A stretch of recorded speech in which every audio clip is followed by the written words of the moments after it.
एमआयएमचा नगरसेवक Mateen पटेलचा video social मीडियावर viral झालाय। मुलींचे अश्लील व्हिडिओ रेकॉर्ड करून ब्लॅकमेल करत असल्याची माहिती आहे। अनेक महिलांचे रेकॉर्डेड व्हिडिओ पोलिसांच्या हाती लागले अशी माहिती सूत्रांकडून मिळते। टीसीएस प्रकरणातील आरोपी निदा खानला मतीन पटेलनंच लपवून ठेवलं होतं। अधिक या सगळ्या संदर्भात जाणून घेऊया आपले प्रतिनिधी चंदन पूजाधिकारी यांच्याकडून। चंदन, काय अधिकचे अपडेट्स मतीन पटेल बद्दल?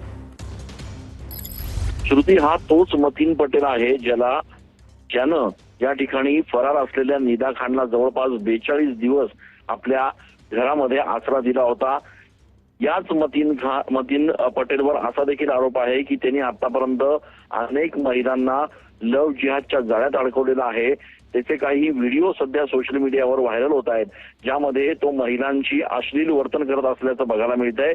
सध्या मतीन पटेलला चौकशीसाठी पोलिसांनी ताब्यात घेतल्याची माहिती मिळतीये। त्याची चौकशी सध्या सुरू आहे। त्याचा मोबाईल हस्तगत करण्यात आलेला आहे आणि त्याच्या मोबाईलमधून पोलिसांना धक्कादायक व्हिडिओज जे आहेत ते देखील प्राप्त झालेले आहेत। त्याच्यामुळे निदा खान नेमकी याच मतीन पटेलकडे का बरं राहिली होती? यांचे आधी काही संबंध होते का? निदा खानचे राजकीय काही संबंध आहेत का?